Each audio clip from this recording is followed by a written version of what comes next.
urgente a annulé sa participation. Donc, notre prochain invité est Monsieur Sheldon de Bellingcat. Monsieur Sheldon, vous avez une expérience reconnue dans la recherche et la vérification des sources ouvertes sur la guerre en Ukraine. Et je vous donne maintenant la parole pour 10 minutes.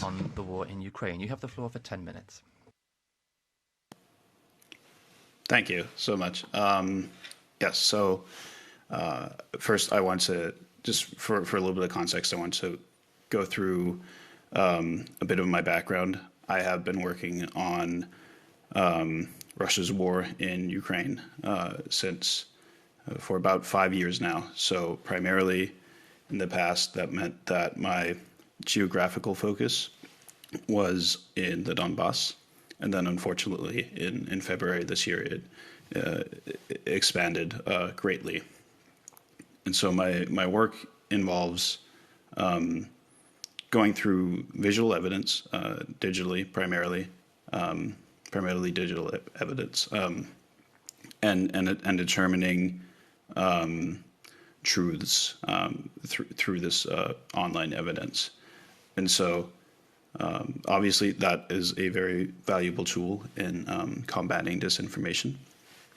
And so with that in mind, I'm going to go through kind of a segmented talk here about some challenges that I identify with respect to Russian disinformation, and then also some sort of trends that I'm noticing in Russian disinformation since February this year.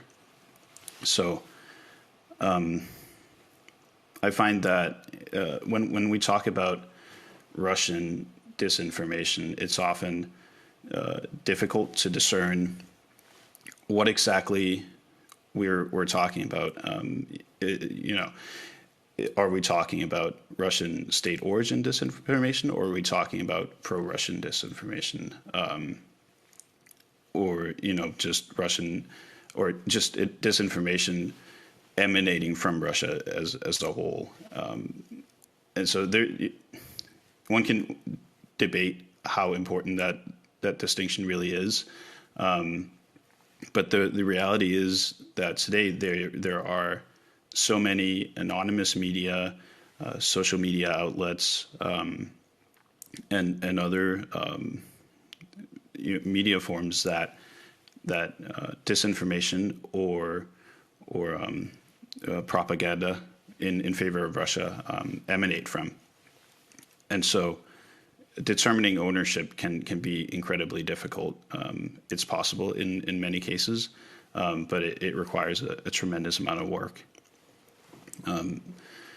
And so when we have this dichotomy between Russian state origin disinformation or propaganda, and also just Russian government sympathetic origin propaganda or disinformation, we have to acknowledge to some degree that they exist within the same ecosystem of shared ideas, and will often riff off of each other and share the same disinformation narratives or propaganda narratives in order to strengthen their position jointly. That's of course not to imply any sort of coordinated effort. In a lot of cases, that's of course on a case-by-case basis. But that's sort of how it works, is that a narrative or a piece of disinformation can either can in a lot of cases originate from a third party.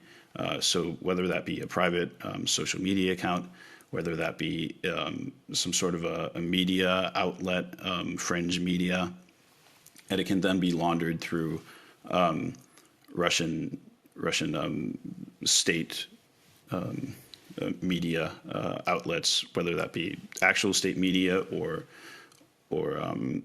Russian embassy accounts, especially on Twitter. We see that a lot. And so, and that sort of kind of feeds into another thing that I consider a challenge, is distinguishing between disinformation and adversarial or propaganda, or maybe even you could consider Russia biased narratives or misinformation, all very different things. And from a reader's perspective, it might not matter a whole lot. From my perspective as a researcher who often will try to determine what is true, what is untrue, and what could the intent behind this be? Is this a purposeful act of disinformation, or is it misinformation that was shared incomplete or untrue information just by happenstance? That's a hard thing to do, and it's a difficult line to tread. What is disinformation, misinformation? Often comes down to judging intent. And so, yeah. Another thing that I think is important to bear in mind is that, at least in my experience, my observations, I believe that a large bulk of, if not most of, Russian disinformation is intended for a domestic audience.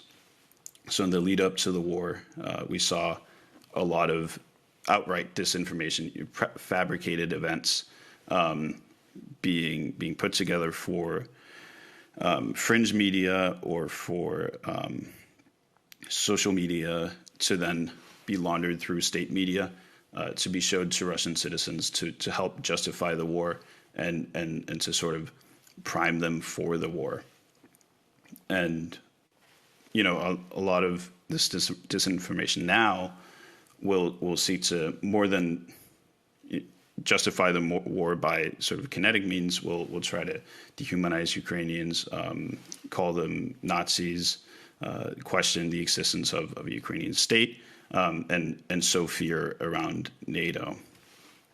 So with all this in mind, what disinformation most targets sort of citizens of the European Union or targets or audiences, outside of Russia.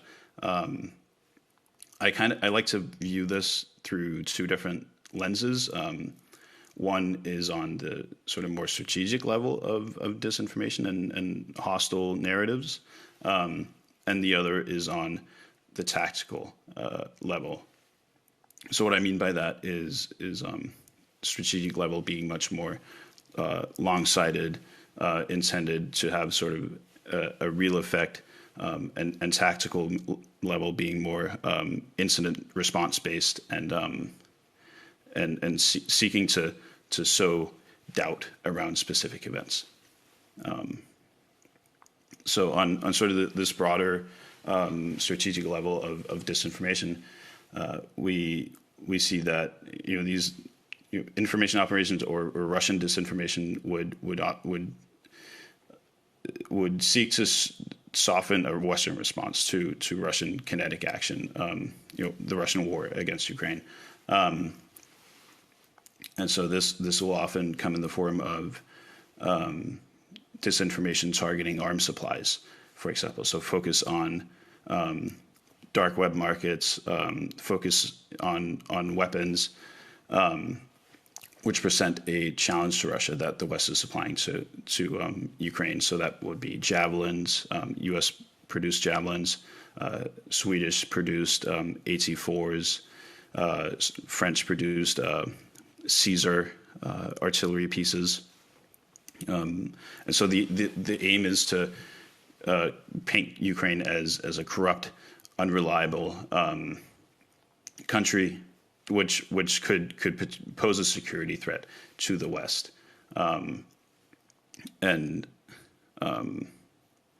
which, of course, none of these were true, or at least unverifiable, these narratives, because of the sourcing that they had.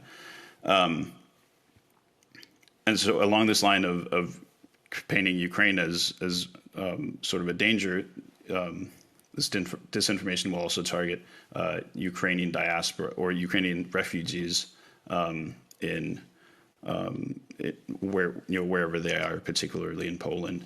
And so these narratives will often attempt to paint Ukrainians as ungrateful to the help that they're receiving, or even create the impression that Ukrainians intend to take over the country that they have fled to, and that kind of narrative is backed up by forged documents and the like.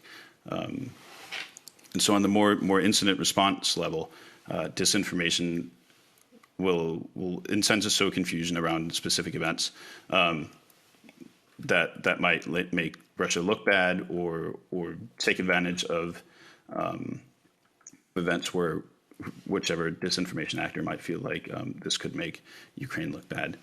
So this would be denial of airstrikes, saying that Ukraine bombs itself, make Ukraine look incompetent, claiming that atrocities were staged by Ukraine is a recent example that we've been dealing with. Co-opting a greater trend, or a more interesting trend that we've noticed recently, is co-opting modern fact-checking style reporting with this sort of malintent. So using the style of reporting that a lot of Western fact-checking organizations will use, but for disinformation. And so this will create the impression of a legitimate fact-checking service, and kind of help give credence to these disinformation narratives, and help them appear apolitical while they're actually deeply biased towards Russia. And so in the immediate term, that would kind of, the danger there is that it could help convince, especially because a lot of the bigger ones of these are also available in English language. The immediate term danger is that, of course, it could help confuse Western audiences about what's actually happening on the ground. But over time, it can also serve to sort of erode trust in these fact-checking methods that we have, so that when people see a fact-checking organ, they'll say, okay, well, we have a fact-checking organ on one side saying one thing, and we have another fact-checking organ on the other side saying another thing. Are these fact-checking organizations really reliable? It really just seems that they're subjective, and so that's sort of one of the bigger dangers that I'm noticing out of Ukraine, and some of my former colleagues at the Digital Forensic Research Lab have done some really good research on that. So that's it for me. Merci. Je vais maintenant donner la parole à Monsieur Ross Burley, cofondateur et directeur exécutif du Center for Information Resilience, organisme indépendant qui lutte contre la désinformation. Monsieur Burley, vous avez la parole.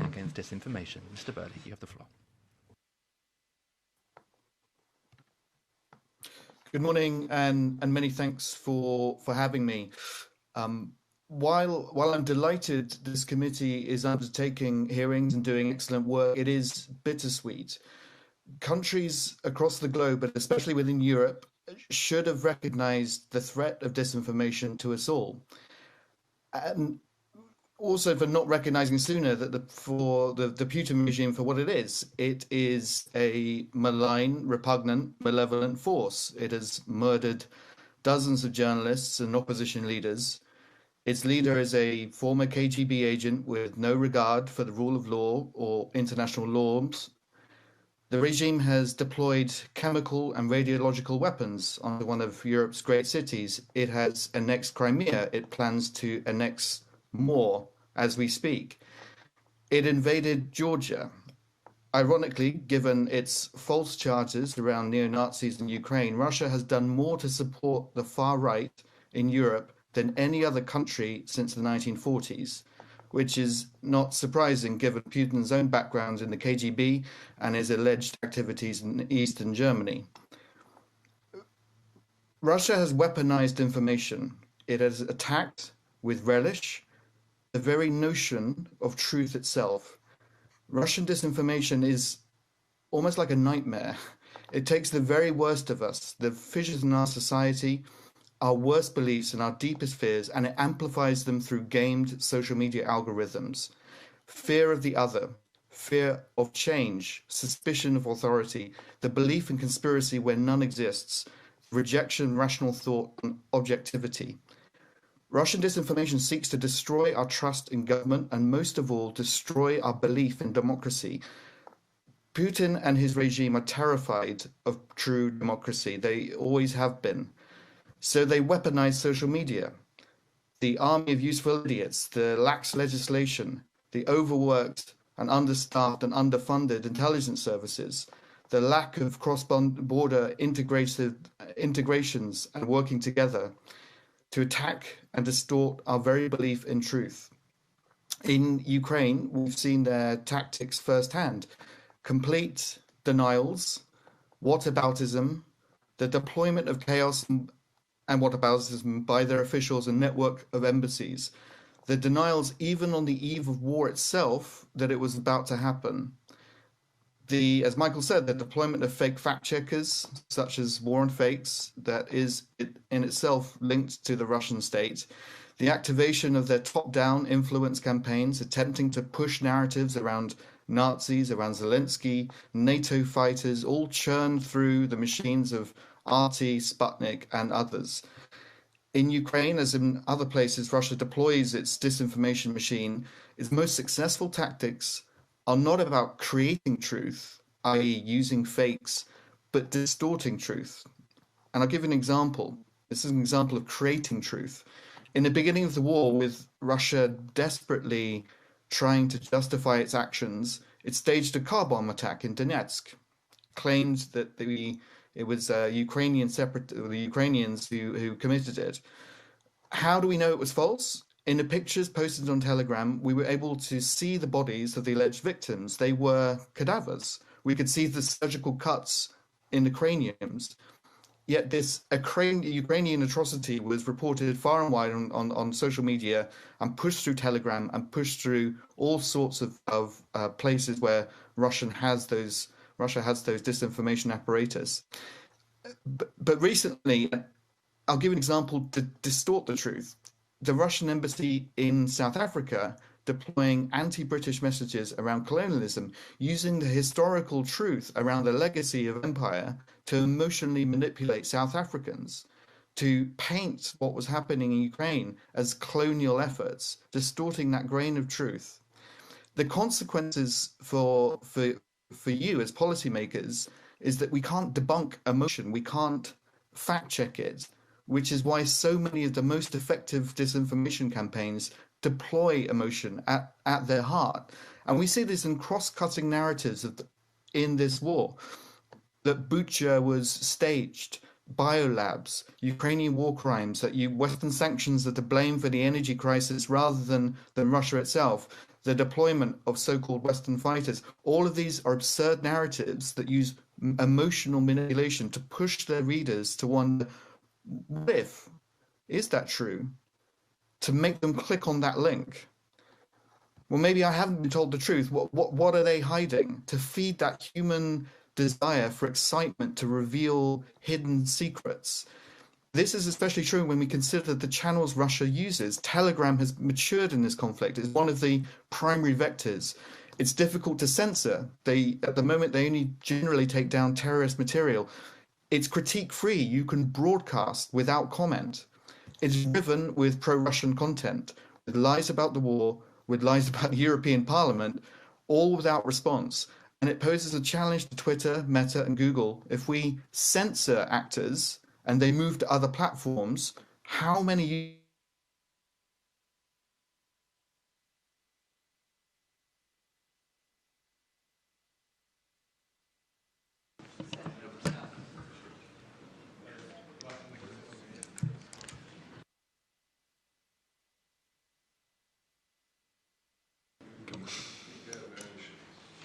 Mr. Ross, just press once on the speak button, please.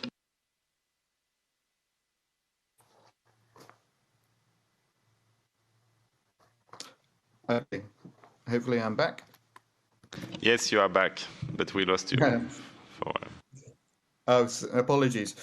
So, as I was saying, they're using Reddit, Rumble, Odyssey, Getter, BitChute, and more often they're presenting their narratives with no pushback from Western voices or Western actors. Their truth is effectively the objective truth in these spaces. So what can we do? We know many of the identities of the European, Canadian, American, and British proxies who are deliberately spreading disinformation, who are often acting on behalf of the Russian state. So we should sanction them. We need to recognize the difference between disinformation and influence operations. Disinformation is just one tentacle on the octopus.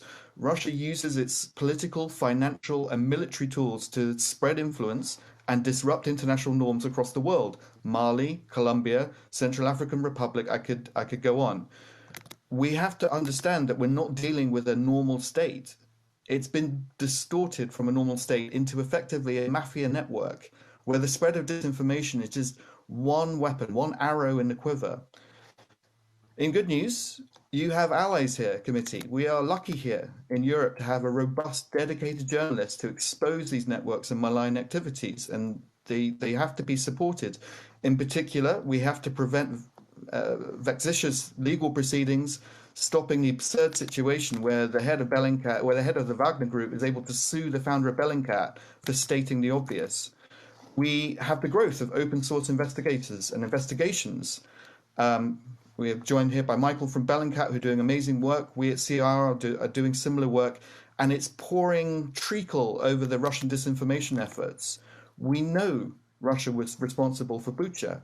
How do we know? Through satellite imagery, showing the grim growth of mass graves, through countless videos uploaded to social media that we're able to scrape and archive and store and verify, showing Russian troops in the area, through CCTV images, through unencrypted communications between Russian troops discussing what happened in the town.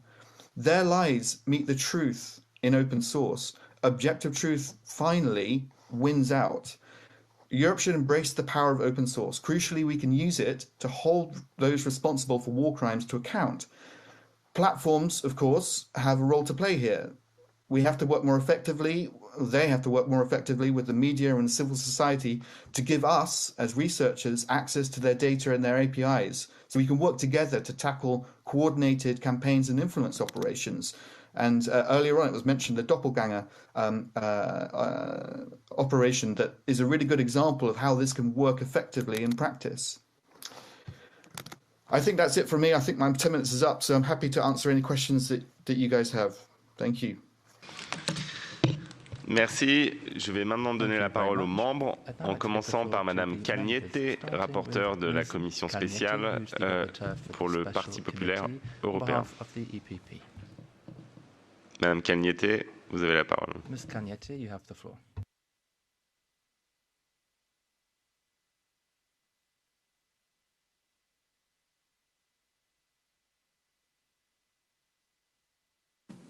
Thank you. I hope you hear me and see me because I'm speaking from EPP study days. And I'm elected from Latvia, which is a country for years under the Russia hybrid war and info war pressure, and we have built quite an experience.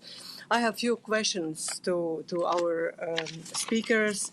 The EU Disinfo Lab came out on Tuesday with an open source investigation exposing a Russia-based influence operation network that has been intentionally organized in Europe since May. The investigation uncovered wide use of clones of authentic media such as Bild and The Guardian to promote pro-Russian and anti-Ukrainian narratives. It is alarming how such things can happen under our nose. Also using EU-based and legally registered software and infrastructure. Therefore, we need to look more carefully at the existing legislative gaps and enforcement mechanisms. And this is something what I intend to do in my report. The core questions are how the EU could improve our digital ecosystem and our attribution capabilities. And then I would like also to speak about Ukraine. Since Russia's invasion of Ukraine, several EU member states, such as the Baltic states, have taken steps to restrict access to Russian state-sponsored and state-promoted media. But could you outline what is the situation at the EU level? And do you believe that actions at the EU level to protect our information space from Russian propaganda have been sufficient? Since Ukraine's recent successes in the battlefield, we have seen noticeable shifts in Russian propaganda narratives, including a new narrative that Russia is at war with the whole of NATO, not just Ukraine.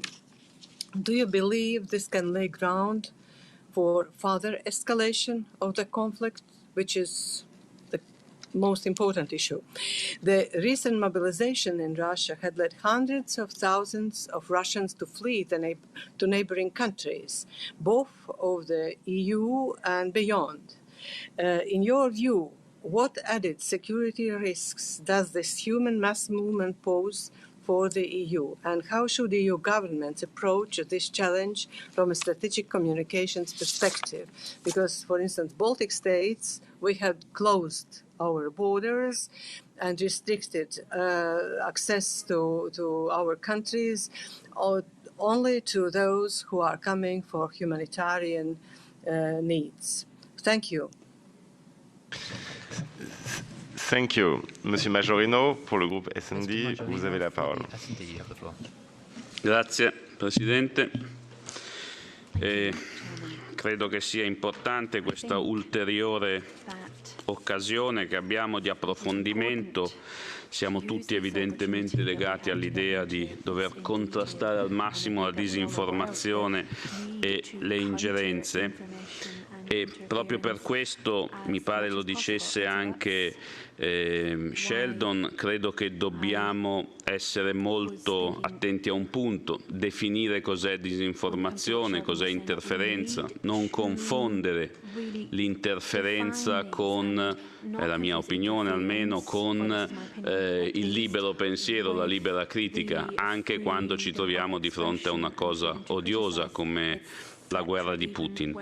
E proprio per questo però mi interessava capire da Michael Sheldon e da Ross Barley la loro opinione su un punto essenziale, cioè come secondo loro riusciamo a contrastare la disinformazione a partire da un ruolo dell'Unione Europea rivolto alla popolazione russa. Questo credo che debba essere un tema essenziale, cioè come riusciamo ad aiutare non solo in Europa, questione che abbiamo affrontato tante volte, su cui credo ormai abbiamo le idee piuttosto chiare, ma in Russia la disinformazione, come riusciamo ad aiutare lì chi non vuole vivere del pensiero unico di Putin. Grazie. Madame von Kramon, la parole est à vous. Madame von Kramon, pour les groupes des Verts, pardon. Ja, vielen Dank. Ich glaube, das ist halt einfach unglaublich schwierig, wenn wir es hier mit einem harten, brutalen Angriffs- und Vernichtungskrieg nicht nur zu tun haben, sondern Russland ja nicht erst seit dem 24.02.2022 uns hybrid angreift, sondern das schon seit relativ langer Zeit macht und genau auch unsere Schwächen kennt und diese Schwächen jetzt extrem gut auszunutzen weiß. Wir merken merken das auf den unterschiedlichen Ebenen, wie diffizil und wie gut und wie effizient sie ihre Desinformationspolitik einsetzen. Und sie haben, und das muss man halt auch sagen, sehr viele Mithelfer. Sie haben sehr viele Unterstützer in den unterschiedlichen Mitgliedstaaten, was die Sache natürlich noch schwieriger macht. Also beispielsweise hatte ich gestern gehört, dass bei der UN-Vollversammlung eigentlich man davon ausgehen kann, dass Russland isoliert ist, aber es ist es nicht. Die bulgarische Delegation hat Russland den Raum zur Verfügung gestellt und deswegen konnte Russland auch zu allen Mitgliedstaaten der UN sprechen. Serbien ist jedes Mal ein willfähiger Helfer, wenn es darum geht, russische Propaganda aufzugreifen und die insbesondere auch auf dem Westbalkan sehr systematisch zu verbreiten. Ungarn hält hier in der EU auch auf der politischen Ebene Russland immer die Treue. Also sozusagen, sie haben so viele Einfallstore, die diese russische Propaganda multiplizieren, weitertreiben und dann eben auch auf sehr vielen Kanälen sozusagen die demokratischen Wurzeln unterlaufen, dass es unglaublich schwierig ist. Und was Herr Ross auch sagte, zum Beispiel diese südafrikanischen die Emotionen über die Kolonialpolitik und Kolonialherrschaft der Briten, genau das habe ich im Irak erlebt als Chefwahlbeobachterin. Die irakische Bevölkerung hat Sanktionen als wahnsinnig belastend und negativ empfunden.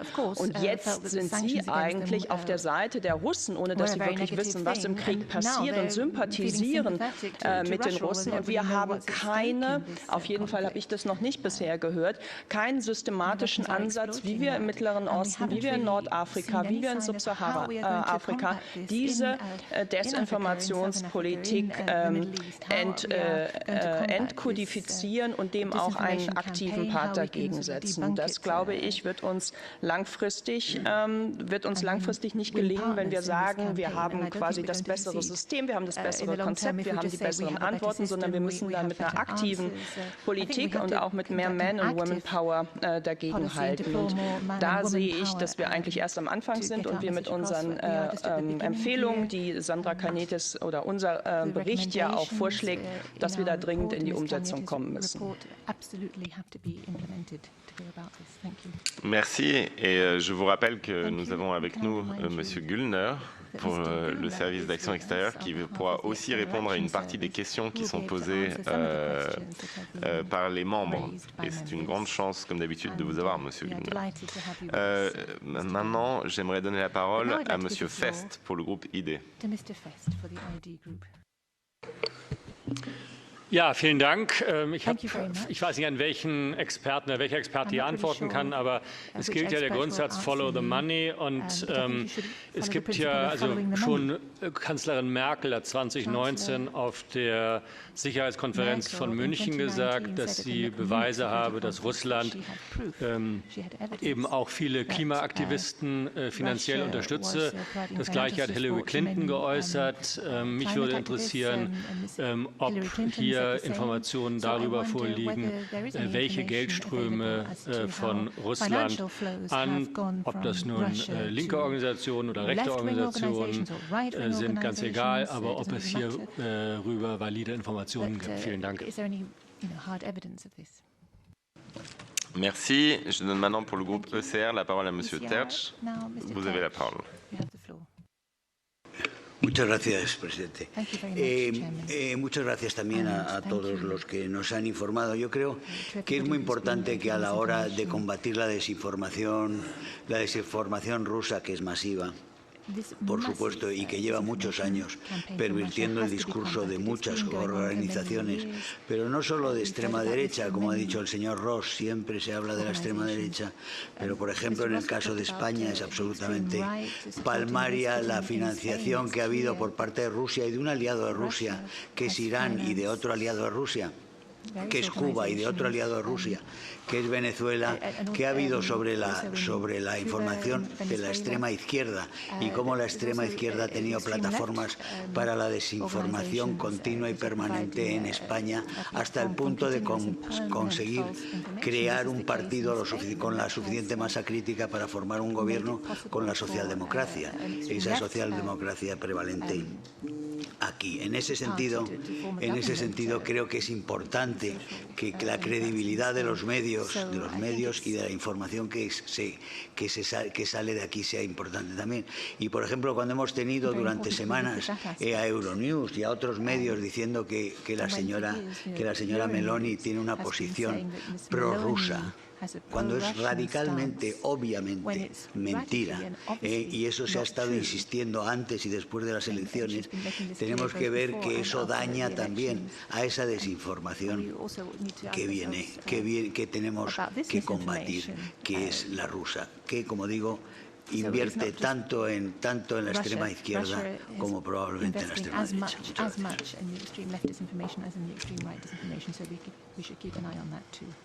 Merci. On peut aussi noter que des fois des positions changent et qu'un leader peut avoir des propos à un moment et d'autres ensuite.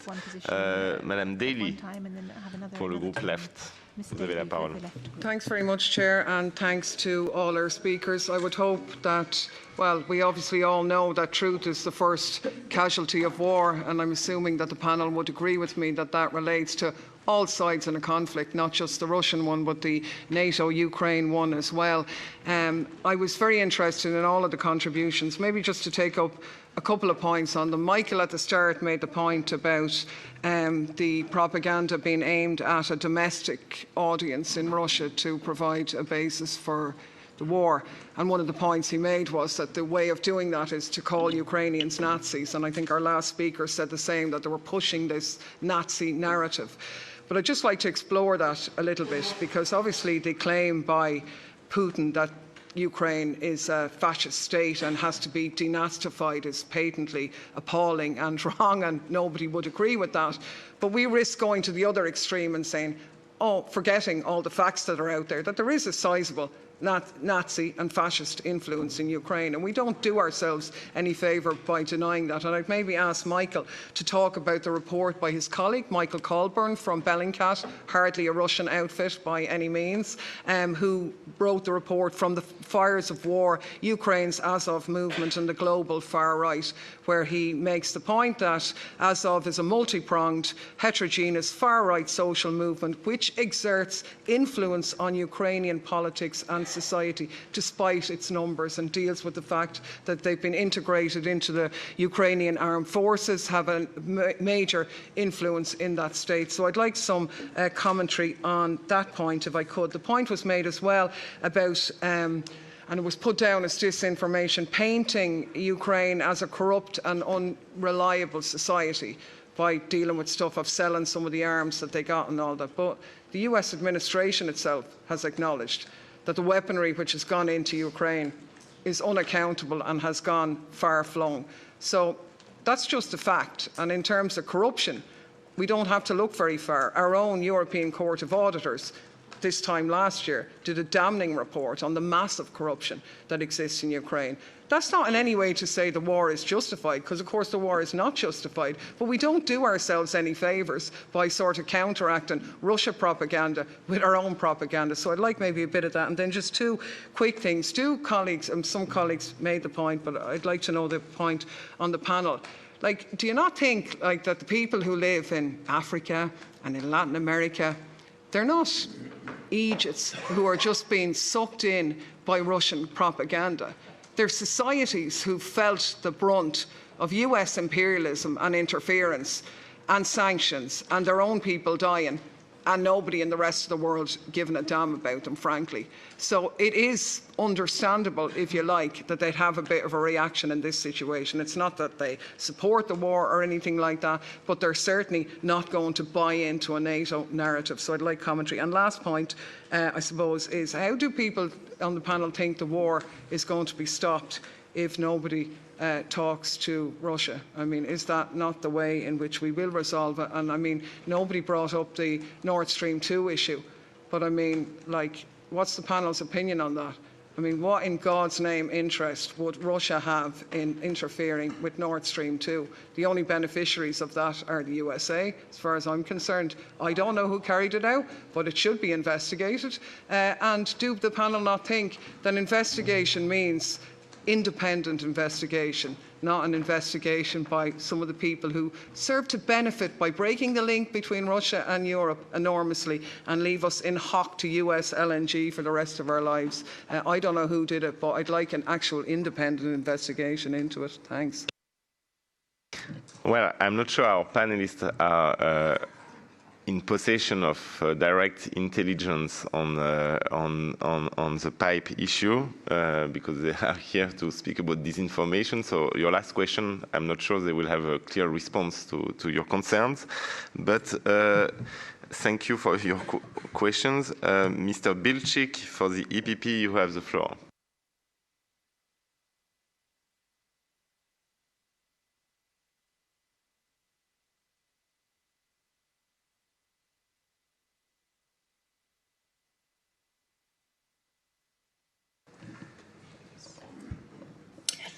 Thank you very much. Thank you very much, Chair, and hope the connection works. And thank you very much for this opportunity. This is an extremely important topic, and I'm very pleased that we are having it today because to truly help Ukraine win this war, we not only have to make sure that Ukraine has full control of its territorial sovereignty, but we also must help Ukraine and actually beyond Ukraine, help free people's minds from pervasive Russian propaganda, which has been a part of this war efforts, not just for the past months since 24th of February. Unfortunately, it's been around for years. The problem we are facing across the European Union, too, is that we've been extremely unfocused when it comes to the problem that Russia has created, not just in and across Ukraine, but beyond and in Europe. We have to fight back, and this is why it's extremely important to hear firsthand also from our colleagues and friends in Ukraine and from those who have been focusing on the problem of the Russian disinformation. I do have several questions I want to raise in this regard. I'd like to ask on this problem of disinformation and what role is being played, especially when it comes to Ukraine and the Ukrainian people. What role is there for traditional media, and what role is there for the online space, and in particular for the platforms?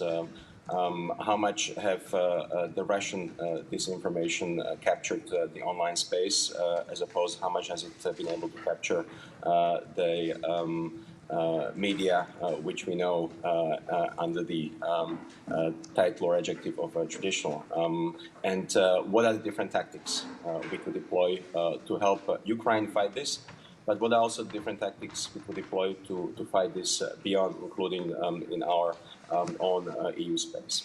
And the second issue I want to raise is that one of the problems we are facing in trying to win the people's minds is not only in and around Ukraine, but also across the European Union. Russia has been very effective, and we have to be doubly effective in trying to free people's minds. And I'd like to hear the panelists comment a bit more which are the weakest points when it comes to the European space, both the EU, but also the accession countries. Where do you see we should be focusing on in trying to stop the spread of Russian propaganda, which, of course, doesn't know borders, because information doesn't really know borders, and it spreads very freely these days. I'm grateful to be able to connect to this meeting from Belgrade today, where I'm on a mission, and I'm grateful we have this hybrid connection. But this is precisely what I'm talking about when it comes to trying to fight the spread of Russian propaganda. It's not just about freeing it in and across Ukraine. We must go beyond to make sure that Ukraine is free long after winning this war, which I very much hope and wish will be the case soon. So thank you very much for this great opportunity. And there is no shade of gray in this. I think it's very clear who the culprit is, who the guilty side is, and who the victim is. And we have to stand by our Ukrainian friends and partners, and we will do so unquestionably, as we have done so far in the European Parliament. Thank you very much, and I look forward to your answers. Thank you, Mr. Bilcik. Now, Mr. Szymosiewicz for the S&D Group. You have the floor. Dziękuję, panie przewodniczący. To prawda, że także w Ukrainie można spotkać neonazistów. My w Polsce jesteśmy szczególnie na to wyczuleni.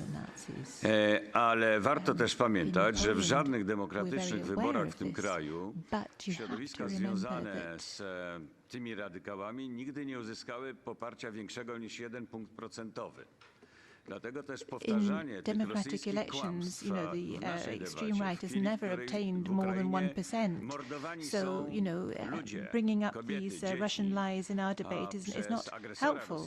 In Ukraine, people are being murdered, women and children, by the Russians. It is the Russians who are doing this. And this is the scandal.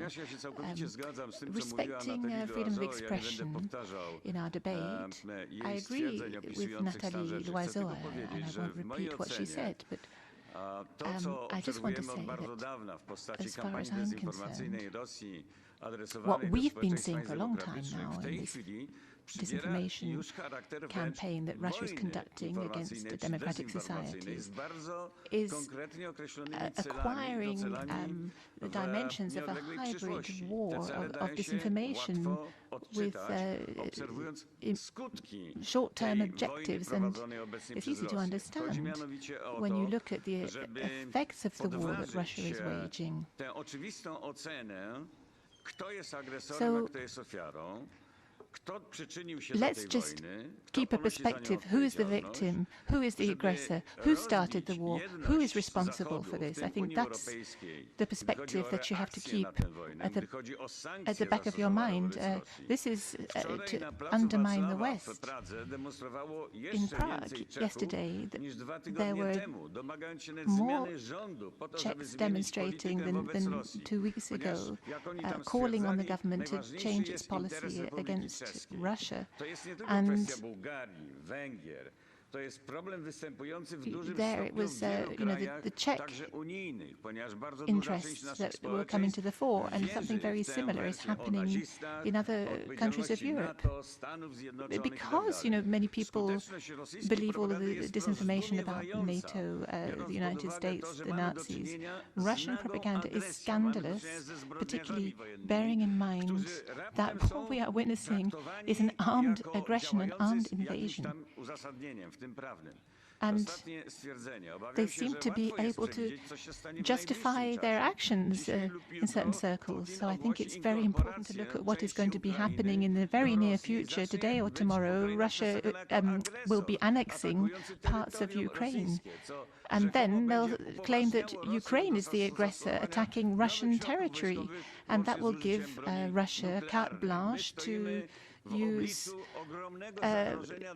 even more deadly weapons, including nuclear weapons. So there is a genuine threat to security in Europe and in the world, and we have to really realize what is happening right now. And here, I'm not just speaking to the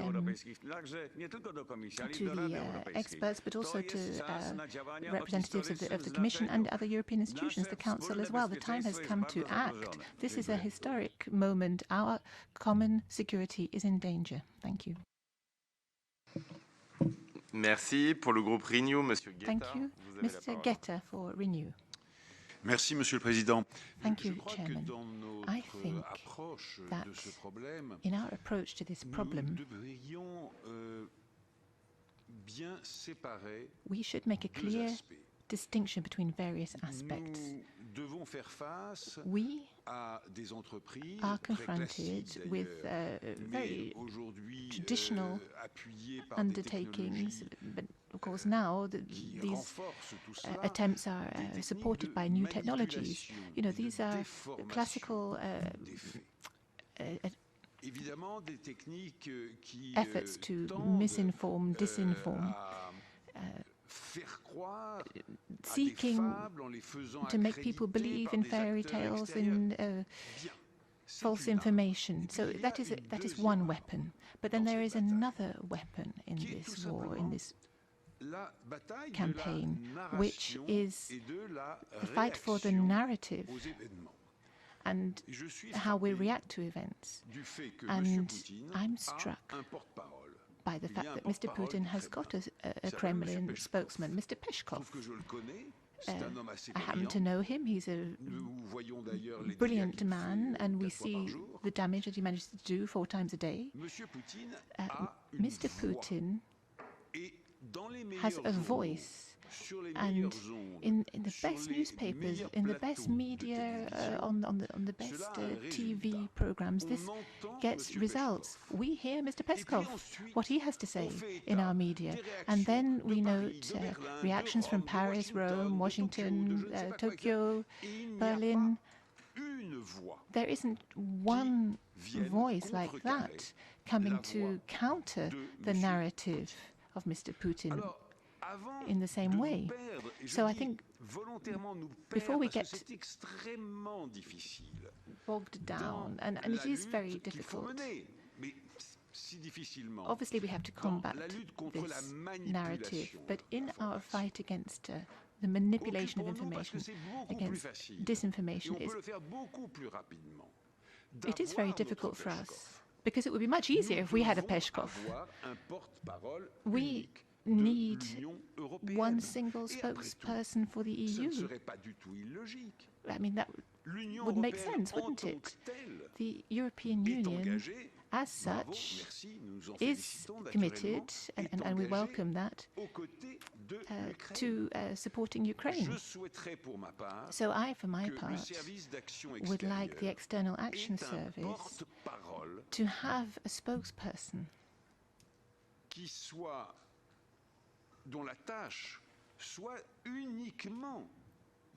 whose sole task would be to communicate on the Ukraine war, the war in Ukraine, and whose sole task would be to respond to the fake news, the false information coming from Russia. I would like all the media not just to be reporting what Mr. Peskov has to say, but what the spokesperson of the EU has to say. And we could do this in relatively short order. It shouldn't be costly. It should be fairly straightforward. It's just a question of choosing the best man or the best woman for the job. And I think we should really address ourselves to this task straight away, of course with Mr. Borrell, so that we can have an EU spokesperson on the war in Ukraine. Thank you. Merci. Là, je pense que ce ne sera pas à nos panélistes de répondre à cela. Peut-être, Monsieur Güllner, vous aurez... I don't know who's best placed to answer that question, Mr. Gellner. I'm not saying I need an answer. I'm just launching an idea, and I hope it will, find its way through. Pour cette idée. Thank you very much for that idea. Monsieur Lagodinsky. Mr. Lagodinsky, on behalf of the Greens. Thank you so much, and thanks for this great, interesting, inspiring, and inventive idea. I think it's actually worth thinking about this. And this brings me to the point that I wanted to make. It's very comforting to mutually reassure us that this is a problem. And I've heard enough colleagues saying this. What we need now are 2 things. We need resources, and we need to discuss the methods and the new innovative tools. These are the only 2 issues, because we all agree that the misinformation is there. And those who don't agree, they spread misinformation themselves. And this is also something that I would like to alert you. But first, regarding some tools or questions that we should discuss. Media access to Russian public from outside. We have very good examples of RFE, Radio Free Europe, or Liberty. They also share with us how they are going about this. I don't see a European source which would be comparable to that, and that would make a concentrated effort to reach out to those sources. We have with Deutsche Welle and with others attempts to do the same, which are very good, but we have maybe to ask ourselves, do we need one? I mean, this is legitimate, maybe we don't. But we should think about maybe then a coordinated support for local agencies on how to reach through VPNs or through mirroring pages as others do it, reach to the Russian public, because this is going to be very important, and this is important. Number two, using journalists who fled to our countries. And this is something that I think we have two weaknesses now. Number one, we cannot focus on one issue. Now everyone is talking about those who are not going to war and what to do with them. The real issue is what to do with the dissidents and with the journalists who come to us, who have always opposed this war and who are the real instruments against this war that we can use, and who are an asset, to be honest. And we still don't have a humanitarian visa decision on European level. We still have only, even in Germany, and I applaud this, we have been able to secure this path and this channel, but it is still only 500 people who we have been able to get out of the country through this. We need more. And when we get them out, then we need to think about what we do with them. Because there is support. Just yesterday, Echo Moskwy has re-established itself as an entity. Novaya Gazeta is trying. Unfortunately, Mr. Muratov was not there. Novaya Gazeta Europe is here. They are doing a good job, but they should not at least worry about what is going to happen to them in 1 year, or for some people in 3 months, when they have to leave the European Union and still have a problem with legalizing themselves also in the Baltic states. Instead, we're talking, there are two discussions. One is about the war deniers, which is a totally different number and a totally different discussion. And another one is about closing the borders for everyone instead of differentiating and seeing that we have to work with journalists. And the other thing on how to work with those journalists is not just let them speak in Russian to the Russian public in and outside Russia, but make the transfer of their positions, their perspectives, their information into the languages of our country. Let's make a platform where they will be provided with the translation, with also the editorial support, where those people, this great asset, can address in a concentrated effort the people here, because they have the credibility that many of our journalists, maybe for some of our publics, don't have. Number three is what I already mentioned. I think that we have not realized that there will be a huge confrontation, and that it is already taking place, and this confrontation is informational. So we need more resources for the services of Mr. Gunnar, but also for many others, and we need to talk about more tools. And finally, we should not use the floor where we're talking about misinformation and trying to defeat disinformation by spreading disinformation by our own members. I mean, I'm very sorry, but I didn't hear, well, Mr. Church is already gone. I haven't heard much people saying that Ms. Meloni is anti-Russian. What I heard is that she is fascist. And this is an established fact. I'm very sorry. This is a different piece of information. So this was a total disinformation, just as a very interesting way of inserting and injecting the disinformation spread by Russians regarding the environmental groups supported. We have to talk about this, but this is not, you are deflecting from the topic that is supposed to be discussed here about the Russian misinformation. Instead, you are spreading it. And the same with all, I love you dearly, Claire, but what you've been saying is just total rubbish, because this is not the topic that we're discussing here. Facts about corruption, everyone agrees that we have a problem with corruption. But what does it have to do now with disinformation offensive by the Russian side? So I ask you, colleagues, that we are in a very serious situation. Let's focus. Let's discuss corruption in the Ukraine in other AFET sessions about that. And let's discuss what is the biggest threat that we're facing, the threat of destabilizing our democracy by Russian disinformation here. I've seen that, Mr. Fest, you want to respond. Yes, very briefly, because you already have nur da ich angesprochen wurde, also Herr well, as my name was mentioned, Mr. Lagodinsky, I have a different view. Of course, we have to talk about Russian disinformation, but we shouldn't be blind on the left side, as it were, and only react when the disinformation seems to be coming from the right wing. So I would like us to be more objective. The European Parliament is duty-bound to uncover all disinformation and to criticize it, and I don't think we should depart from that. If that bothers you, I see that, but it's your problem.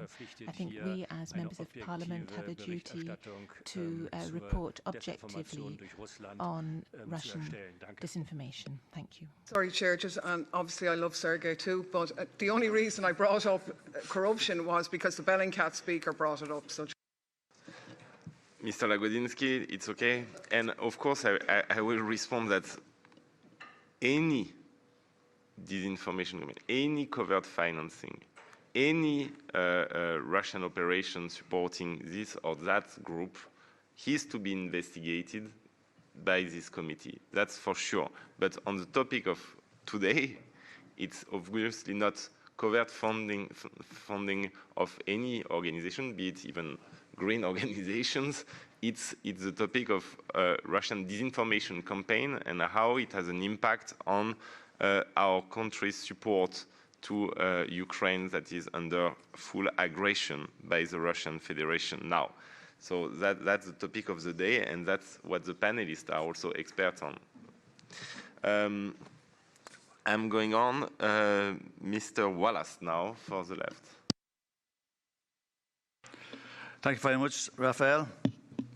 And first of all, I would actually like to agree with the German deputy, Nicholas Fest, that objectivity is incredibly important if we are to have any credibility.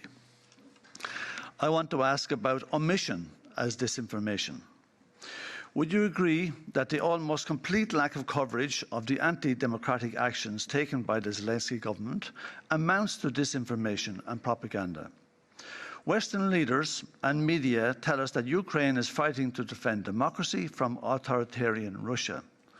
We know that Russia is authoritarian and that there is internal repression, increasingly so as the war grinds on. Russia is being led by a right-wing neoliberal nationalist. We also know Zelensky has banned the anti-war opposition parties, ripped up labour rights, shut down media outlets, while putting his country up for sale to Western capital and institutions, instituting sweeping neoliberal reforms that are be detrimental to ordinary Ukrainians. This reality is a far cry from the image of Ukraine we are being sold. Those who point this out, who voice opposition to sanctions or the continuation of the war, or highlight any other major contradiction, such as, whether he is like it or not, NATO arming neo-Nazis, are attacked in the press, put on lists, denounced as agents of the enemy. Western governments and media are not only misinforming by excluding inconvenient context from their coverage, voices with a different message that are actively silenced, sidelined and maligned. This is not only a highly controlled system of disinformation, it is authoritarianism. If we only focus on the messages that we don't agree with, we will learn nothing as we facilitate the advance of totalitarianism in Europe. Is this not something that we should be really worried about? Thank you. Thank you. Mr. Pichula for the S&D Group. You have the floor. Thank you, Rafael, and thanks go to our panelists. Of course, it's really hard to say what is actually worse, Putin's invasion or accompanied Russian narrative or its justification, which echoes around. There is, of course, clear political agenda, and Russia for years uses disinformation, propaganda, cyber attacks incites regional tensions and supports radical political options. At the same time, Russian aggression also shows us fresh and, in a way, innovative way to counter their disinformation, as seen, for example, on social media. My questions are, do a Russian war against Ukraine show a major upgrade in disinformation or better resilience against it? How do we can generally evaluate EU counter disinformation today?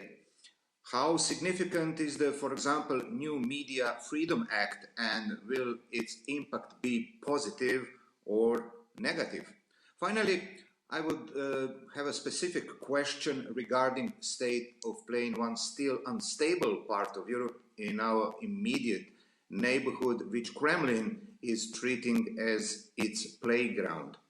So we witness that the public perception of the EU across the Western Balkans region almost everywhere is declining. In the light of these circumstances, how can European Union do more to support democratic political forces, civil society and fact-checkers in the fight against continuous and vicious Russian disinformation there? Thank you. Merci, Monsieur Guetta, pour le groupe. Thank you, Mr. Guetta, for Renew. Would like to add something, but just very briefly, please. Yes, thank you, Chairman. Well, I'd just like to make a comment after what we have heard. The comment I'd like to make is the following. Yes, it is true. It is absolutely true that in Ukraine, like in all countries that came out of communism, that the economic policies that are being applied are neoliberal. It's true that in many of the countries that came out of communism, that the degree of corruption is very high. It is true, Mr. Wallace, above all, that the degree of corruption is the highest by far in Russia, and that the level of deregulation and the lack of control of the economy is the highest. Well, where is it the highest? In Russia, not in Ukraine. So one final point, Mr. Wallace. During the war, the Second World War, did we have to talk about segregation in the United States or British colonialism or bombing in London and the fight against Hitler? So there is a problem here when it comes to the current situation. Yes, of course, there was segregation in the USA, and of course it was a horrendous scandal. But should we have had to play down the battle and the war against the Nazis because of segregation in the United States and the British colonies? Please, I mean, I don't think that's what you think. Merci. Thank you very much. Shortly, and then Mr. Luque has a question, because we need questions to the panelists. Okay, thanks. And just to reply to the questions put to me, listen, I don't think it's in our interest to actually pretend that things aren't great. And I actually think that in any situation, in any war situation, we shouldn't stop telling the truth because it suits our position. And with regard to Russia, right? Russia is a hugely problematic country, very badly run, and I would say that Putin has stolen the elections last time round from the communists, right? Listen, I haven't said a good word about Putin in my lifetime, right? We have no pass on that type of a leader, but we're accused of being a Putin puppets because we've been arguing for peace, diplomacy and negotiation. We're not Putin puppets. We can't stand them. Okay, so I am chairing this committee and I'm trying to make us focus on the questions to our panelists. Obviously, one thing I can say about your remarks is that in my country, France, you have a big variety of media, including those who are spending their time on air criticizing Ukrainian government, European help for Ukraine, and everything. So the situation is very different just about your question, the situation is very different in our countries where you have plurality of media, including those who break the mainstream line, you would qualify it, while disinformation coming from Russia is coming from a country where plurality of media was suppressed. So it's an official line that is pushed. Sorry, but in Ireland, right, dissenting voice is completely but it was my mistake to restart the debate. We've only one narrative allowed in Ireland today about the war, one narrative, and any opposition to it is absolutely, completely... Well, don't project Irish experience on everyone. In this parliament, criticizing this line, and I'm not sure Russians will be in the same situation for sure. But okay, we took the point. Now let's go back to the panelists. Mr. Lucke, you have a question. Ja, vielen Dank. Und ich liefere tatsächlich eine Frage gleich am Ende. Als ich Ihnen zugehört habe heute, ist mir natürlich klar, dass das Wie, das ist die große Frage gewesen, die mich natürlich auch begleitet hat, das ist bei vielen Vorrednern auch schon angeklungen. Und ich finde, wir müssen am Ende des Tages in Politik natürlich immer zu Handlungsempfehlungen und zu konkreteren Maßnahmen kommen. Und deswegen die Kollegen Getter und Lagodinsky haben da ja auch ein bisschen mehr Fleisch an den Knochen gebracht, was ich gut fand. Und meine Frage ist jetzt, gerade an Herrn Burley, wenn wir da sehr selbstkritisch auch auf uns selbst gucken, denn at ourselves very critically, because what the Kremlin is doing, well, I can't decide that at the end of the day. I can't have any influence on that. So we have to look at ourselves. We have to do our own homework. So that's why I've got a question here about quality, quantity. Where are we well prepared? Where can we improve? And then I have a second question here. If we look at our own toolkit, how full is it? Do we have things in our policies? Are there things there? Do we have resources? Are there resources that we don't want to use for political will? Does that mean the toolkit is empty or is it full? Is there something we can actually use? Thank you. Merci, et je pense que la question s'adresse autant à nos panélistes. So I think that question was for Mr. Gunler and for our panelists as well, so Mr. Gunler can respond for the EAS. So I have a question, and then I will give the floor to the panelists. So we are going through a period which is going to be a period of social unrest. You've seen there is the energy crisis, there's inflation, people are very concerned. And we can see from those concerns that they're going to be exploited by Kremlin propagandists. So have you seen in practice how those disinformation networks are exploiting the energy crisis and exploiting price rises? Have you seen that happen in a way that can create instability, which can have a negative impact? And have you seen how that is working on the social unrest, which is justified, which is leading people to condemn the sanctions and questioning European policy to support Ukraine? Have you seen that in your work? And now I will give the floor to the panelists. I would like to thank them in advance for being patient and listening to our debate. So thank you for being patient with our debate, because sometimes we did have questions for you in the middle of that debate as well. I hope you've noted them down, so I'll give the floor to Mr. Sheldon first. You have 5 minutes. I'll keep it brief. It is nearly 5 in the morning on the U.S. East Coast. I am incredibly tired, and hopefully I'll still make sense when I talk. So there's a lot of very good, very important questions that we've been posed through the past half hour here. And I think a lot of them are probably better suited for someone familiar with strategic communications. That's obviously not my background. I did, however, want to touch on one point that was made about sort of me allegedly incorrectly saying that Ukrainian, or that there were disinformation narratives about Western supplied weapons reaching the black market from Ukraine. I think that's incorrect. I think it's either misunderstood or the statement was made in bad faith. because I very clearly said that it's a narrative targeting specifically Western supplied weapons, very specifically. And it's individual instances that we have analyzed evidence and found that either it was insufficient or appeared to be fabricated. And so for that reason, I feel very comfortable calling that disinformation. And that's actually just about what I have to contribute. I'm sorry that I don't have better answers to the other questions.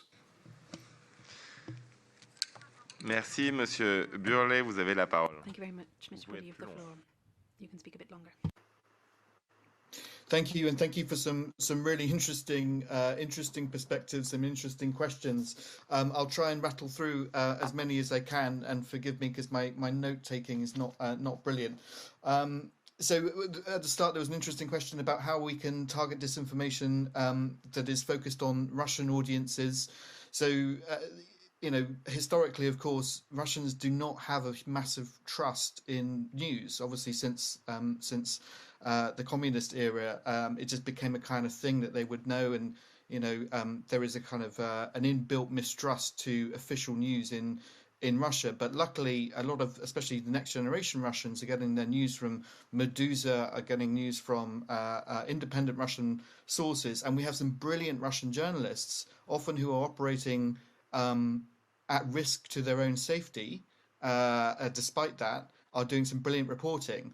And just to link that, one of the questions from Mr. Lekadinsky, you're spot on. We have a brilliant resource of people who have come from Russia, who are looking to help, who have that contextual knowledge, who have the language, who know what channels most people are operating on, whether it's Telegram, whether it's Facebook. Instagram is a big one especially amongst the next generation Russians. So we do need to do what we can to support them as much as possible. But resources are a huge factor, right? Like Meduza do brilliant work, but they are a tiny organization who don't have a huge amount of funding. It's been mentioned that there could be more that the European Parliament could do to support or create even an independent media channel to do that. We did it very successfully during the Cold War. I don't quite understand how in the information age it's not easier to do now. Yes, there was a good question from Mr. Fest actually about following the money. Absolutely. It's incredibly difficult. We're not an intelligence agency. We have no links to the intelligence community. It's very difficult for us to have the resources to be able to see the links between organizations and Russia. What we can do, and Mr. Chairman, just to go back to one of your earlier points, if we take a figure like, for example, as a far-right figure, I won't name him because I don't want to get sued, but there is a far-right figure in the UK who has a very popular Telegram channel who parrots Russian disinformation talking points. He has about 200,000 followers, mostly based in the UK, some in the US. He, in 2018, went to Russia.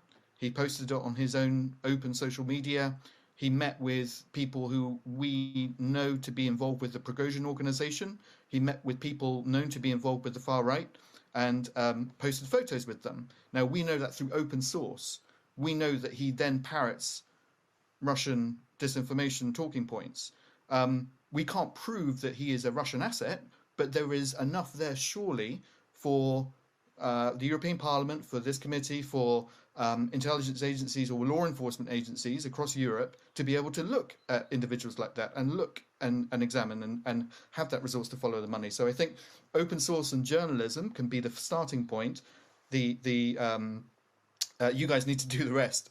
The other thing I would say is when you do have brilliant journalists like Catherine Belton, for example, who wrote that amazing book on on the regime, on the Putin regime, and looked in depth at some of the financial dealings, she got sued, and at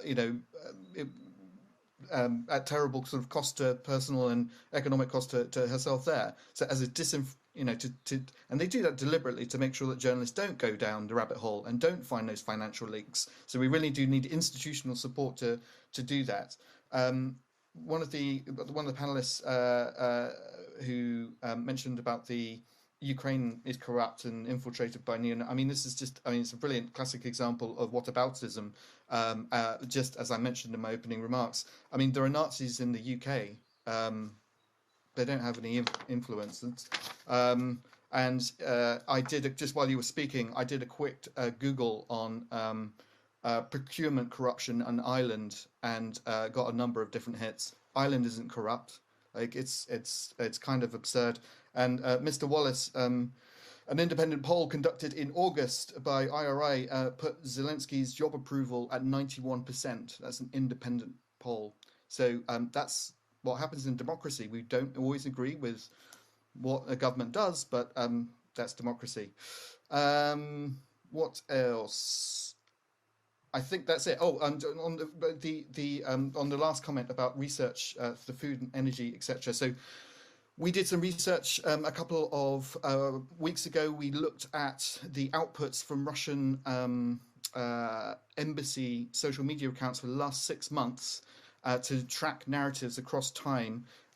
Every single account that we tracked, and mostly we were looking in global south countries, so in Latin America, Southeast Asia and Sub-Saharan Africa, every single one of those embassy accounts were posting about energy security, about food security, and how it is the fault of the West. And a lot of those accounts have been amplified and sort of put on Telegram, etc. So it is one of their kind of big narratives. As the situation gets worse, we can expect it to be amplified. That, you know, as the winter starts to bite, that it is our fault effectively, that it's Ukraine's fault, it's the West's fault for interfering in this. You can completely see that happening. And just to go back lastly to an earlier question about resilience. So they're nothing if not predictable, right? We know what narratives they're going to be deploying. We know where they're going to be deploying the narratives. It's often in countries which don't have the strong independent media sector, who don't have a good established legislative bodies who can protect civil society and don't have a strong civil society sector. So we know where they're going to be targeting, and what we can do, or what you guys can do as the European Parliament, is work with host governments and to build resilience against that. You can work with NGOs who work in communities who we know are going to be targeted by Russian disinformation, to pre-bunk, to tell them what's coming down the line, to introduce them to independent media sources where they can get objective news rather than being going to what's salacious and easy, which is often what Russian-backed media are doing. So there are good things that we can do. I'd be happy to talk to anybody in more detail about those things. But thank you very much for having me. And yeah, look forward to more of the debate. Thank you. Thank you. Now I'm turning to Mr. Güldner, chef de la division communication stratégique.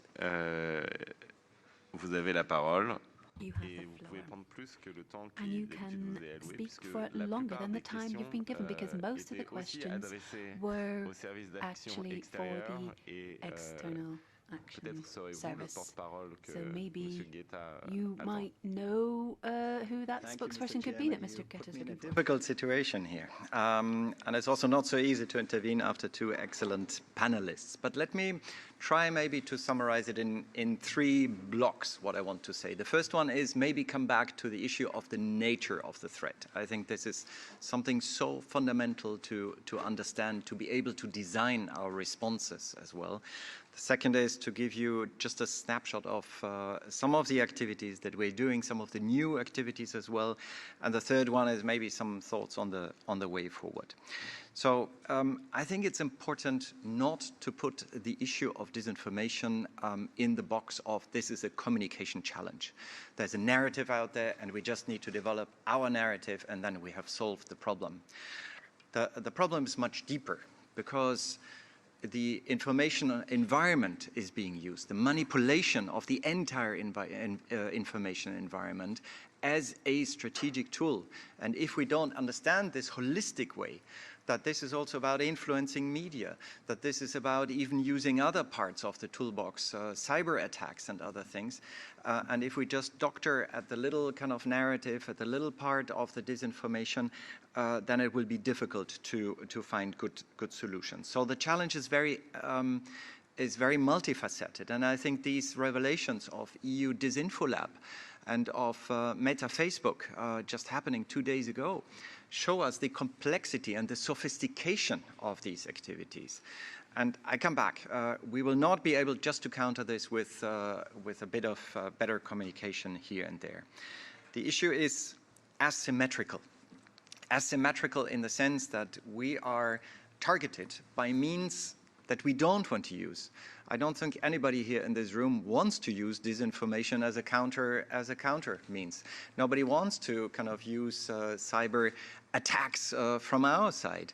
So we need to be more intelligent in finding our responses, and that is of course not very easy. But if we don't understand the strategic nature of these attacks, and we have seen it now since the 24th of February, that the entire spectrum is being used, from state-controlled media to a very bizarre gray zone of websites, some of them linked to security services, down to undercover operations in social media.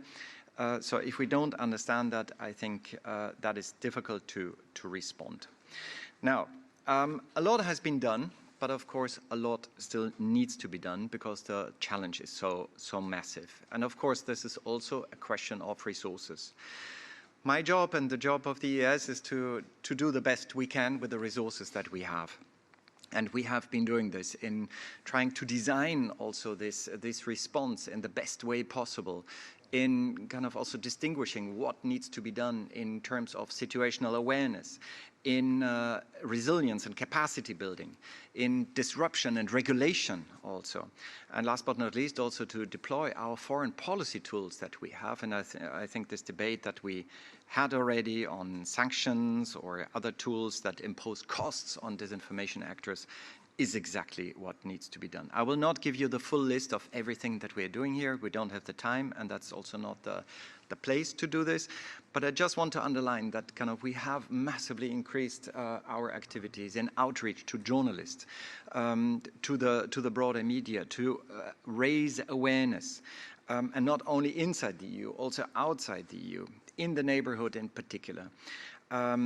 We have a very good tool. It's not enough, of course, but it's a good tool. It's the EU versus Disinfo, which has now 2 million visitors since the 24th of February. So there is a multiplying effect. There is an effect that we are reaching. But again, it will not be enough. We need more. We have equipped the member states also with very concrete lists of disinformation narratives, possible debunks. We have strengthened our delegations in that field. We have raised support for the media.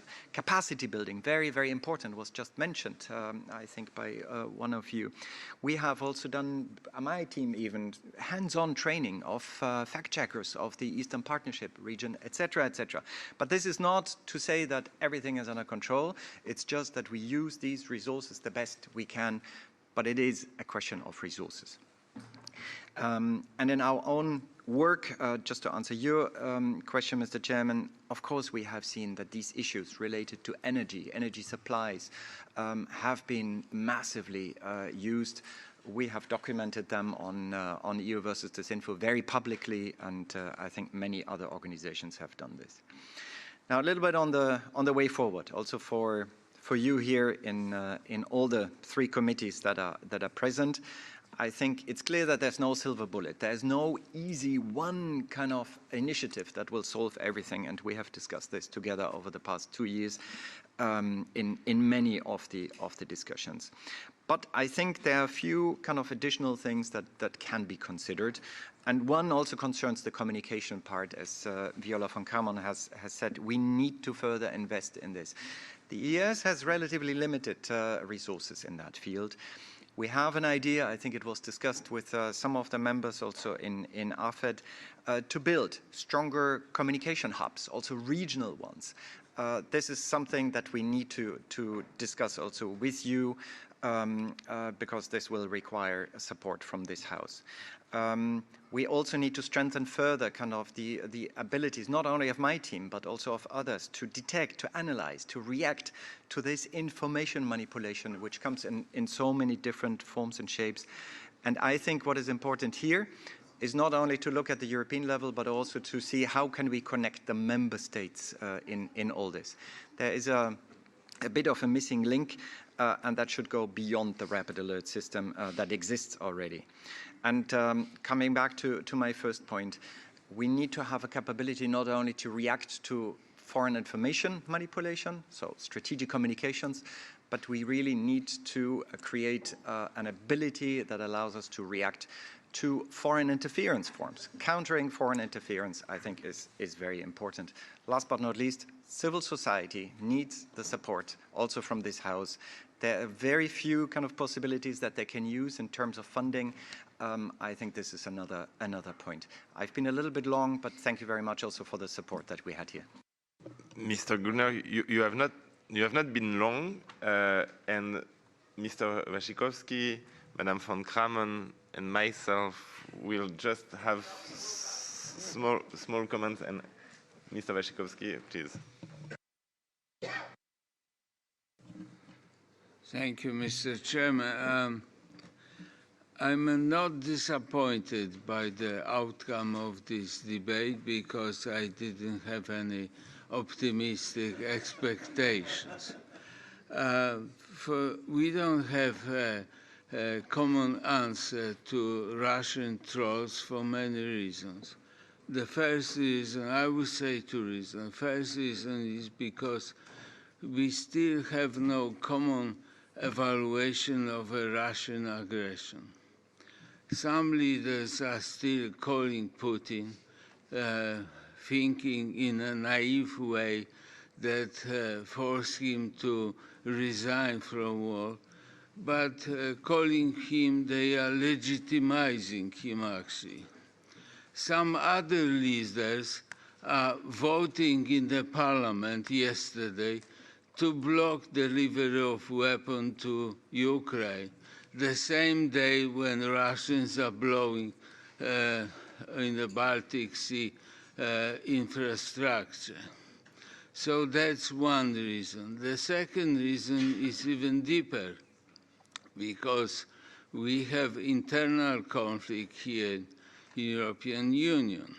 We have still debate or battle between majority of liberal left politicians and institutions against conservative governments and politicians.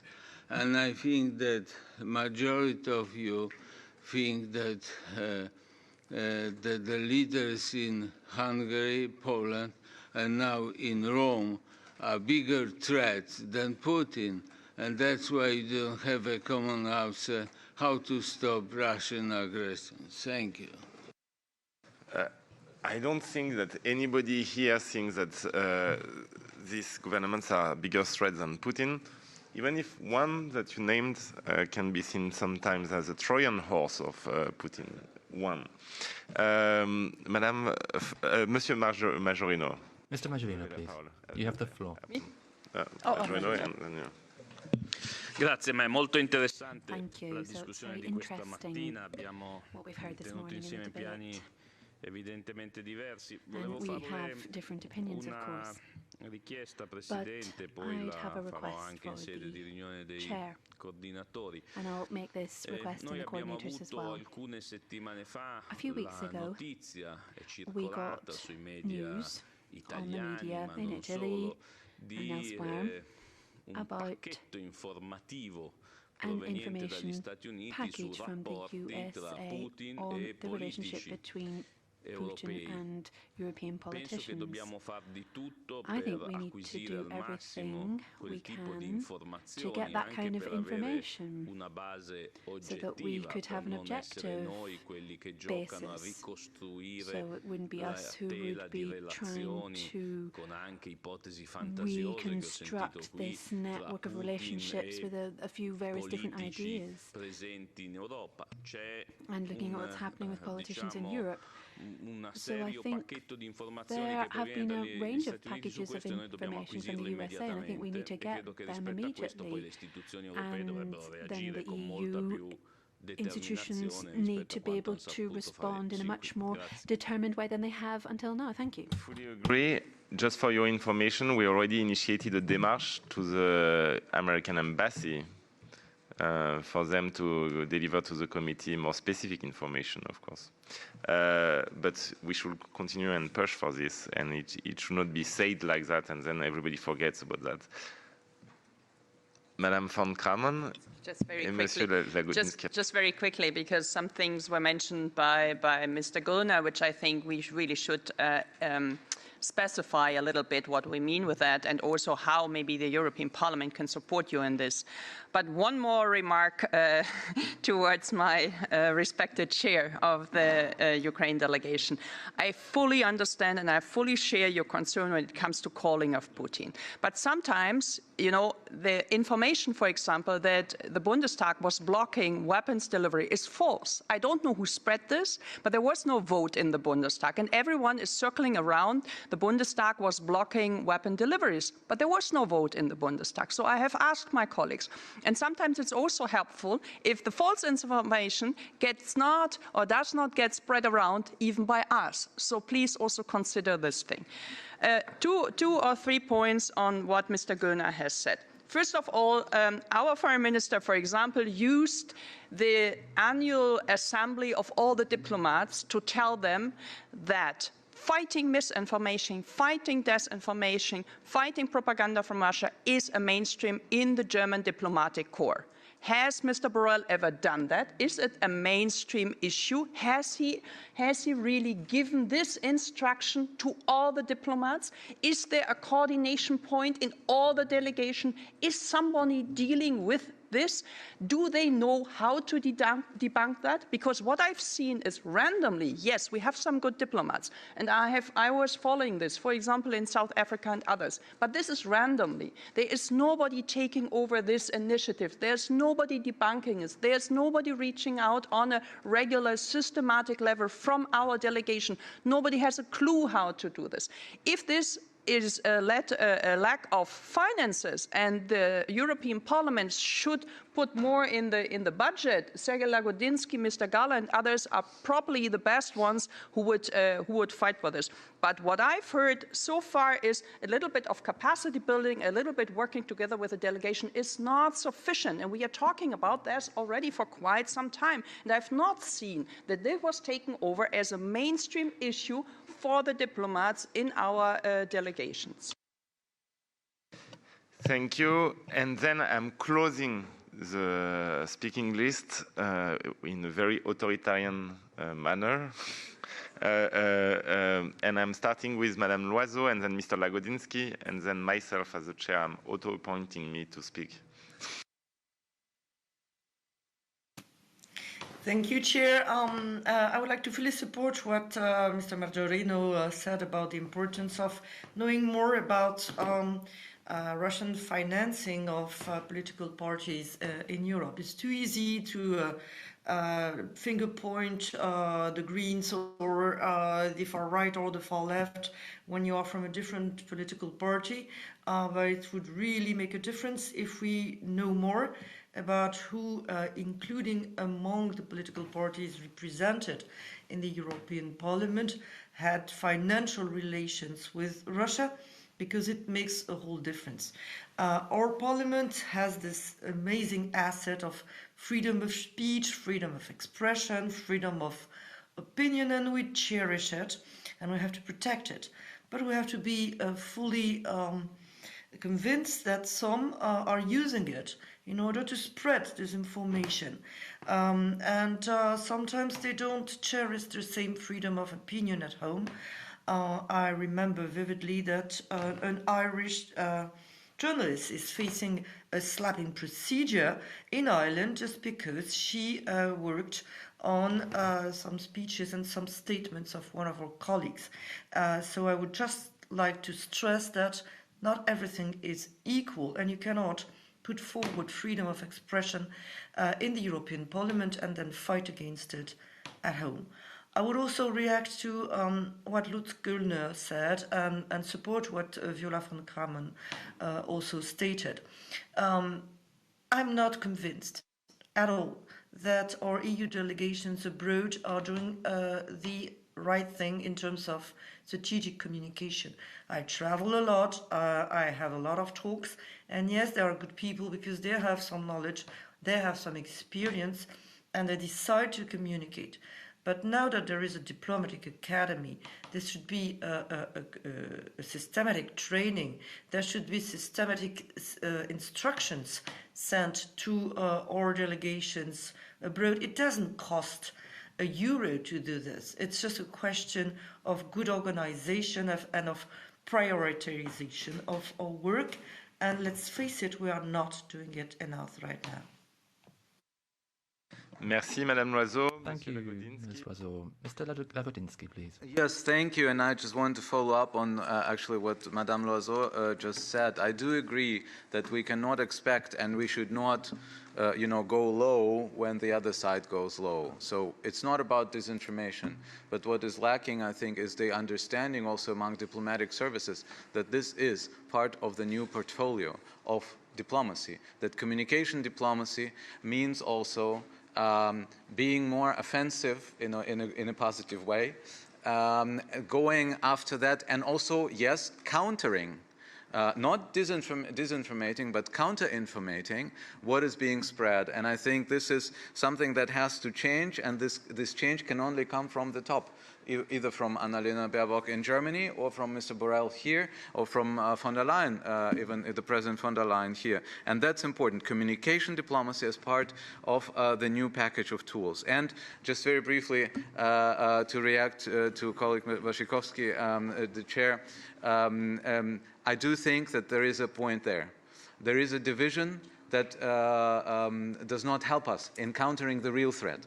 This division goes both ways. It's not just from our side or from your side, but I do think that what we're lacking, and this would be a proposal here, is a platform where we would sit together and talk. I don't think that the Hungarian governing colleagues should be part of it because they're a lost cause. But I think that in terms of communication with our Polish colleagues, we only communicate when we do resolutions and negotiate resolutions in a positive way. Everything else is just scolding at each other. We need a safe space where we sit down and we talk, because what we're facing now is a much larger threat than everything else. And you will not convince us to stop our criticism. We will not convince you to stop our criticism, but we need to talk to each other and to channel this energy in a productive, geopolitically productive way. Yes, and this is quite important. I have a very quick question. You mentioned several times resources, and I fully share your point of view. Can you just tell the members how many you are? And yes, I think it's important to be basic. Yeah, how big is your team, and what are your resources? Because it's important for us to understand, and especially for those who don't follow this file for the last 2 years, to understand, I mean, how much resource we put in this fight for our democracy. And then the second point is, what do you, I mean, I know you cannot respond to us, but I need to ask the question. What do you expect from your point of view of this pact for the defense of democracy? We were all very happy, I guess, that Madame von der Leyen, President of the Commission, came to Parliament, and I announce this because it's fitting, obviously, the agenda of this committee from the very start. But what will be your take on being at the center of the defense of democracy with your team for months and months? So how we could improve that, your situation, and insert it in the pact? I hope you have a lot of time because I have a lot of ideas, but don't worry. No, in all, I mean, this is all public knowledge. That's why my team and some of my kind of colleagues are here is composed of 41 staff. We're dealing with the Eastern Partnership, the Western Balkans, the Mediterranean, which are the priority regions. We have created a specific team that can deal with issues related to the Far East, with support of this House in particular. We have created a team of 4 that is dealing with specifically our missions and operations who come more and more under threat by these interference and information manipulation activities. We have a team that is dealing with all this outreach also, not only in the member states, but also with many, many of our partners. And I can give you many more details, but it's 41 people. In terms of financial resources, specifically for this part, this strategic communications, also reacting to foreign information manipulation, not only in the EU, but also with partners, we have at the moment 11 million euros. A lot of the money needs to be invested in our ability to detect actually what's going on. That is expensive. It doesn't come at zero. And I let you kind of compare this to other initiatives. I just put it out as a general point. This is not just the decision of the High Representative who supports this very, very much. It is also a question of the budgetary authority, how many resources we have at our disposal. And maybe since I have the floor also to respond also to your second question, but maybe also to say something about the comment by Viola von Kramon. We have the annual ambassadors conference coming up, and I think you will also be involved when all the ambassadors are here. They will hear this from the boss, and you should also tell them very, very clearly. This is, we have also in our internal discussions, we have put this a very, very important element, because it's not only resources, it's also a mindset issue, it's a competence issue, it's a know-how issue.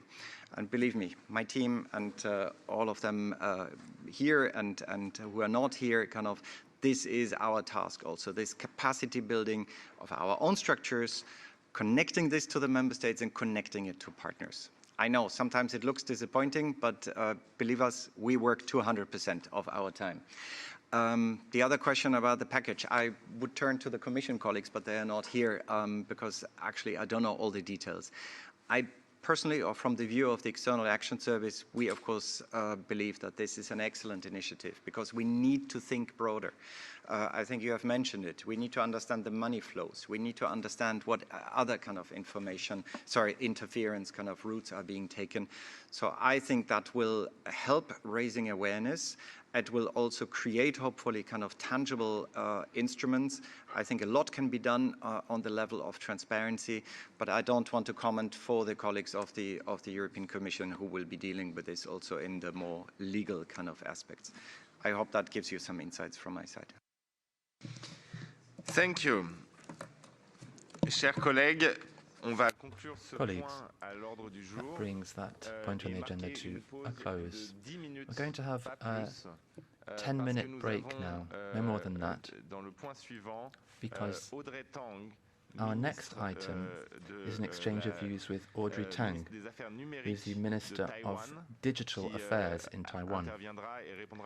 And she will be responding to our questions, and I would like to encourage you to attend that exchange of views because it will answer many questions that have been asked in this session. Obviously, Taiwan is a democracy which has suffered unprecedented disinformation campaign and interference from foreign power. And so they have a method and a response system which is much more advanced than ours. So it really fits in with our mandate.